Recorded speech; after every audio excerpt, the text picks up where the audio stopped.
পাপ করি ঘৃণা কিন্তু পাপি ভালোবাসি, এটা আমার একটা দর্শন। হাজার হাজার নির্যাতিত শিক্ষক আছেন যাদেরকে এই সময় বরখাস্ত করা হয়েছে, এই সকল শিক্ষকদের ন্যায় বিচার দেওয়া হোক। খুব সংক্ষেপে যদি বলি, আমার আব্বা একজন প্রতিবন্ধী মানুষ।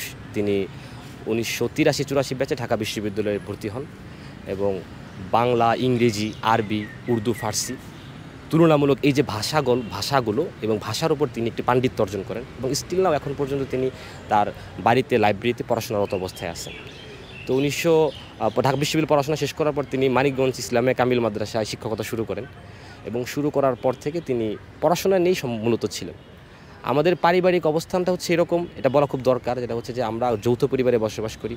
আমার আব্বারা 4 ভাই, সবাই আমরা একত্রিত এবং আমার মেজু চাচা, ছোট চাচা তারা মানিকগঞ্জ ব্যবসার সাথে জড়িত এবং ব্যবসায়িকভাবে মানিকগঞ্জ জেলা শহরে আমাদের আলহামদুলিল্লাহ একটা ভালো অবস্থান আছে।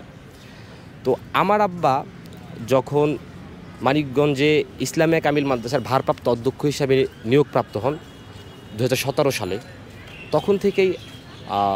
তখন স্বাস্থ্যমন্ত্রী জাহেদ মালিক স্বপন এবং স্থানীয় আওয়ামী লীগের নেতৃবৃন্দ তাদের চোখে এটা একটা বিরাগ ভাজন একটা ব্যাপারে তিনি পরিণত হন, তাদের এক ব্যক্তিগত আক্রোশে পরিণত হন। এর কারণ হচ্ছে যে আমার আব্বা তার প্রতিষ্ঠানে সবসময় ছাত্র রাজনীতি মুক্ত পড়াশোনার পরিবেশ ক্রিয়েট করতে চাইছিলেন। আর সেই সময়ে গভর্নমেন্ট একটা পলিসি নেয়, সেই পলিসিটা ছিল এরকম যে সকল শিক্ষা প্রতিষ্ঠান থেকে সরকার বিরোধী যাতে কোনো আওয়াজ না আসে এবং কোনো প্রতিষ্ঠান যাতে সরকারের কোনো সমালোচনা করতে না পারে। এই জন্য গভর্নমেন্ট একটা আইন করে যে প্রত্যেকটা জেলার যে স্কুল কলেজ মাদ্রাসা রয়েছে সেই মাদ্রাসা কমিটির সভাপতি হবে এমপি সাহেব। তো সেই সূত্রে জাহেদ মালিক স্বপন হন এমপি হওয়ার পর স্বভাবতই তিনি চান প্রত্যেকটা প্রতিষ্ঠানে আওয়ামী লীগের আধিপত্য থাকুক, সরকার দলের আধিপত্য থাকুক। আর আমার আব্বার অবস্থান ছিল এটার সম্পূর্ণ বিপক্ষে, যার কারণে তিনি যতদিন ওখানে ওই চেয়ারে যতদিন অতদিন তিনি এটা প্রতিষ্ঠিত করতে পারবেন না। আচমকা একদিন মানিকগঞ্জের শীর্ষ সন্ত্রাসী আমি তাকে আখ্যায়িত করব, প্রমাণস্বরূপ যাকে খুশি তাকে মানিকগঞ্জে জিজ্ঞাসা করেন তারাও বলবে।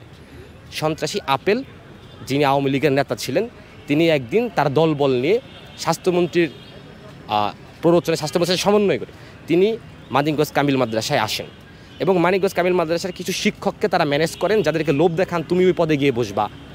এই শিক্ষক কয়েক শিক্ষকদের সাথে নিয়ে সকল শিক্ষকদের জিম্মি করে তা আমার আব্বার বিরুদ্ধে সাইন নিয়ে তাকে ঘরে ওই রুমে অবরুদ্ধ করে তাকে সাময়িক বহিষ্কার করা হয় এবং মাদ্রাসা থেকে বের করে দেওয়া হয়। আজ পর্যন্ত আমার বাবা সেই মাদ্রাসায় যেতে পারেন এবং তার বেতনও বন্ধ করে দেওয়া হয়, তিনি কোনো বেতন পাননি। এবং ইসলামী আরবি বিশ্ববিদ্যালয় দুইবার মানিকগঞ্জের ডিসি এবং বর্তমান যিনি অধ্যক্ষ আছেন, যাকে বসানো হয়েছে অধ্যক্ষ হিসাবে সেই সময়, এরা দুইজন ইসলামী আরবি বিশ্ববিদ্যালয়ের চিঠি পাওয়া সত্ত্বেও, যে চিঠিতে স্পষ্টভাবে বলা তাকে বেতন দিয়ে দেওয়া হোক, তারপরেও তার বেতন নেই এখন পর্যন্ত। যাই হোক, এটা আমার বাবা এখন পর্যন্ত তিনি তার চেয়ার ফিরে পাননি। মানিকগঞ্জে আমাদের যেহেতু অবস্থান, সবাই আমাদেরকে চিনে, আমাদের পরিবারকে মানিকগঞ্জ জেলা শহরে সবাই চিনে। এই ঘটনা আমাদের পরিবারের মান সম্মান এটা নষ্ট করেছে, আমাদের অবস্থান নষ্ট করেছে এবং স্টিল নাও এই ঘটনার যদি ন্যায় বিচার না হয়, এটা আমার পিতা এখন বৃদ্ধ বয়সে উপনীত হয়েছে। এক জীবন তিনি শিক্ষার পিছনে দিয়েছেন, এখনও যান, যাই দেখবেন তিনি তার লাইব্রেরিতে পড়াশোনা করতেছেন, এখনও যান, ভাষা নিয়ে তিনি পড়াশোনা করতেছেন। তো তার জন্য এটা একটা অপমান।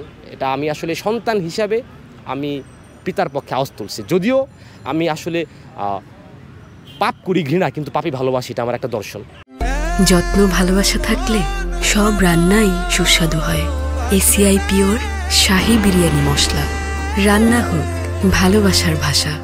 আমার খুব কষ্ট হয় এই সকল মানুষের নাম বা ব্যক্তির নাম উচ্চারণ করে তার বিরুদ্ধে অভিযোগ আনতে। এবং একই সাথে আমি যে বিষয়টা বলতে চাই সেটা হচ্ছে যে শুধু আমার পিতা না, এরকম হাজার হাজার নির্যাতিত শিক্ষক আছেন যাদেরকে এই সময় বরখাস্ত করা হয়েছে শুধু আধিপত্য বিস্তার করার জন্য, যাতে কোনো প্রতিষ্ঠান থেকে ভয়েস না আসে। এই সকল শিক্ষকদের ন্যায় বিচার দেওয়া হোক। এই ন্যায় বিচার নিশ্চিত না করলেও এটাও কিন্তু একটা অনেক বড় অবিচার হয়ে যাবে।